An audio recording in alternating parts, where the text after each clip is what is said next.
Hello, children. Today we have taken up chapter 10th of History of Class 6th, and the name of the chapter is New Empires and Kingdoms. And children, in this chapter, I shall just be taking up, or I have highlighted, the main points which you need to remember, as the questions from now on or in senior classes would not be directly coming from back of the chapter. They'll be coming from in between the chapter. So let's get started. So in this chapter, basically, we shall be discussing about various rulers, basically towards the southern India, that we'll be discussing. So let's start. Samudragupta, a famous ruler of a dynasty known as the Guptas. Samudragupta, from a long inscription inscribed on the Ashokan pillar at Allahabad. So, Samudragupta was a famous ruler from the Gupta dynasty. And how do we know about him? From inscriptions on Ashokan pillar at Allahabad. And who composed that, whatever was written, it was composed by Harisena. He was a poet and a minister at the court of Samudragupta. And whatever this is composed, or these words or these sayings about praise, when you are praising someone, uh, in earlier times, these poets used to praise the kings in whose court they used to be, are known as prashishti. Prashishti is a Sanskrit word which means to praise, to say good things about some king or anyone. So, about Samudragupta's Prashishti, these lines are important. You can also mark in your book. What good words did the poet say? He said that Samudragupta was a warrior, a king who won many victories in battles, who was learned and the best poet.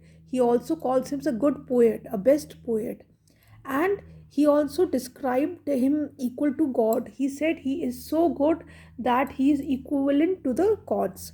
So that comprises of the Prashishti of Samudragupta. We are turning the page.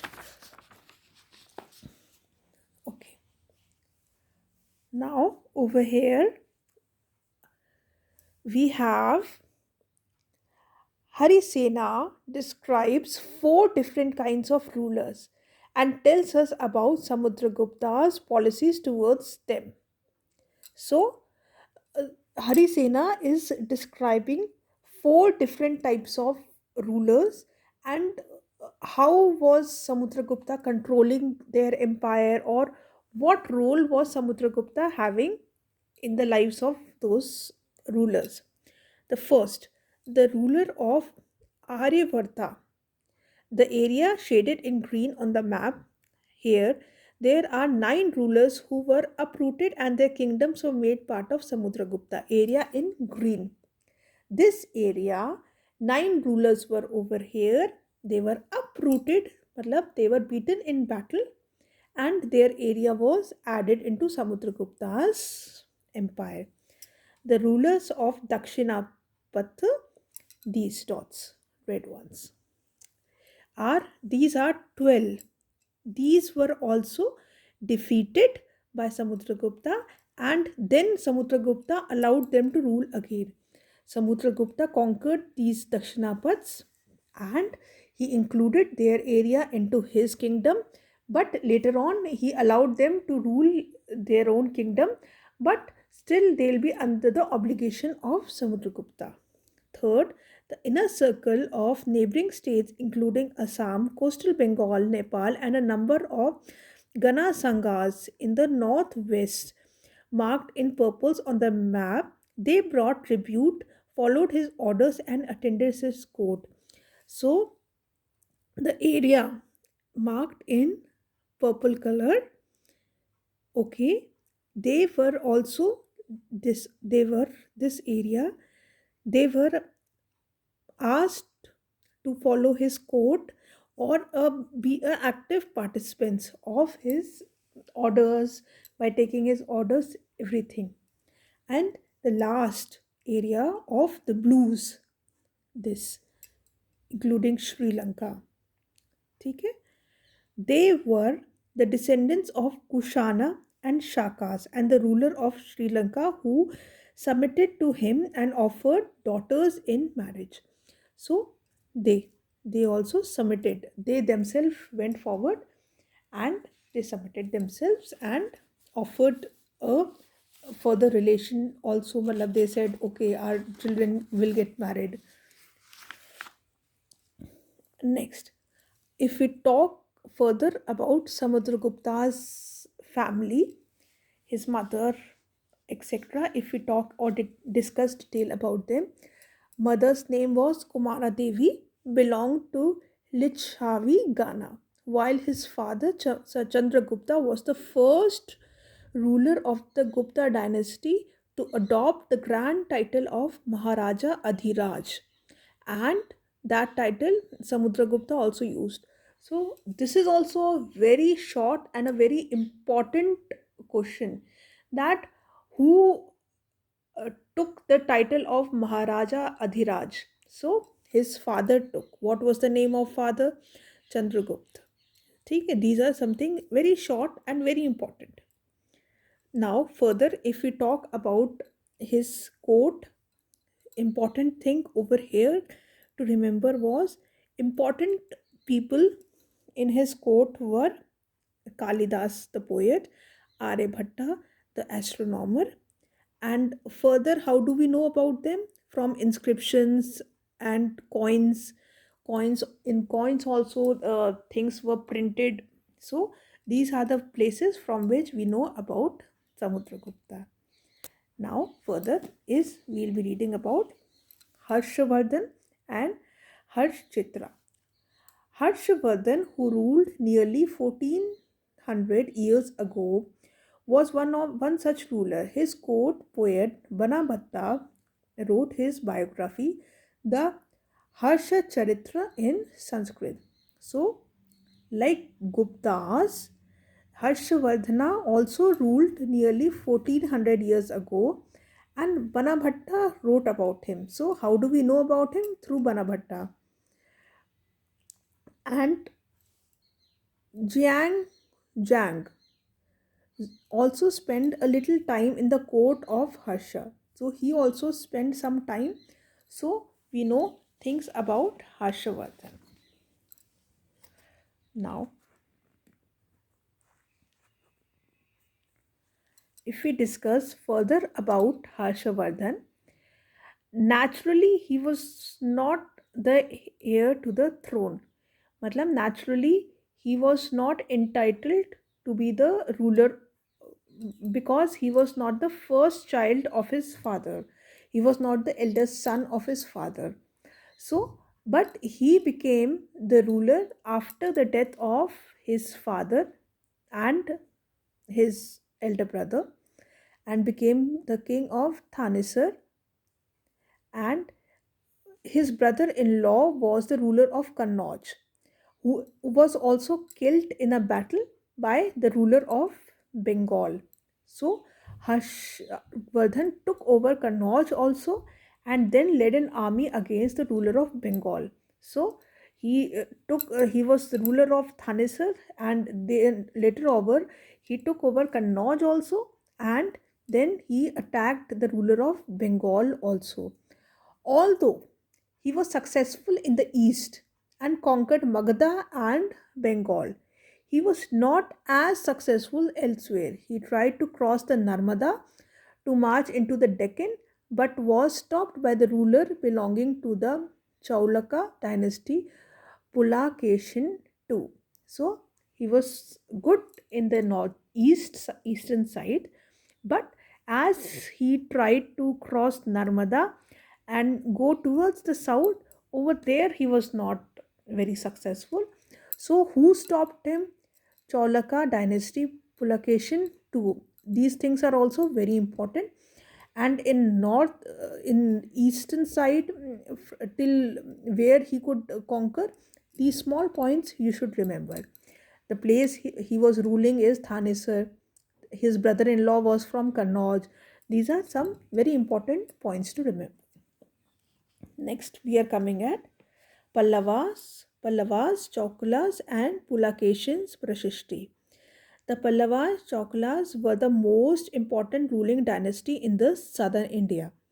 The kingdom of Pallavas spread from the region around their capital, Kanchipuram, to the Kaveri Delta, while that of the Chokulas was centered around the Raichur Doab between the rivers Krishna and Tungabhadra.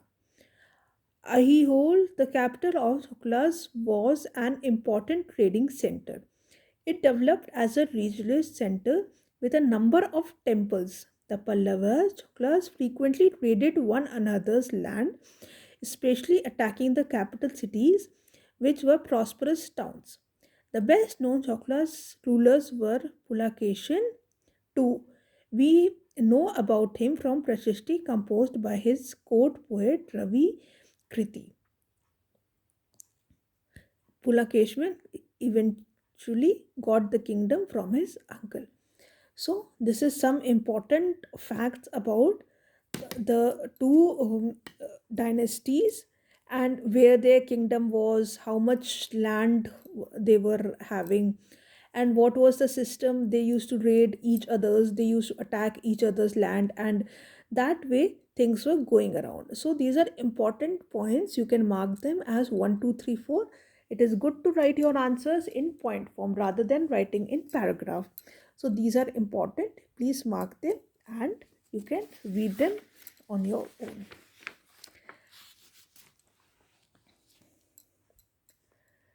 But the Choklas' victory was short lived. Ultimately, both the Pallavas and the Choklas gave way to new ruler belonging to the Rashtrakuta and Chola dynasty, which you will study in class 7th. So they were also they were settled, they were attacking each other, and they had a good vast area under them, but still it was short lived. Matlab, it was not very long, it was very short lived, and eventually Cholas and other kings they came over and it stopped their empire. Now, how were the kingdoms administered? Important topic. Through land revenue was the main source of income. Other than that, was village remained the basic unit of administration. Village administration, whatever is required, was also the basic.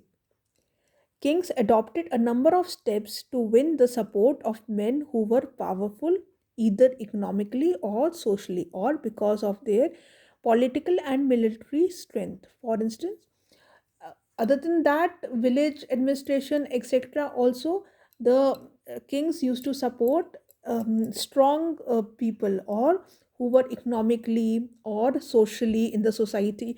They had a good reputation, they used to have good relationships with them. Some important administrative posts were now hereditary, though some important administrative posts which were required for administration were hereditary. Matlab, after father, the son used to automatically get it. He had not to apply for it or to seek any interview, and he was automatically, whether he was capable or not, he was given it. Sometime one person held many offices. It was not that one person, one post. One person could have multiple jobs. Besides, men probably had a say in local administration, including the Nagra Shishti or chief banker or merchant of the city. So, these are some important points which you need to read. Next, a new kind of army. Now, if we try to read about how they used to function their army, because in earlier times, in those eras, main feature was attacking another country or another state and capturing it. So, about the army also, it is very important to know. So, Kings maintained a well organized army with elephants, chariots, cavalry, and foot soldiers. There were military leaders who provided the kings with troops whenever they needed them. They were not paid regularly, instead, some of them received grants of land. They collected revenue from the land and used this to maintain soldiers and horses and provide equipment for warfare. These men were known as Samantas. Whenever the ruler was weak, Samantas tried to become independent.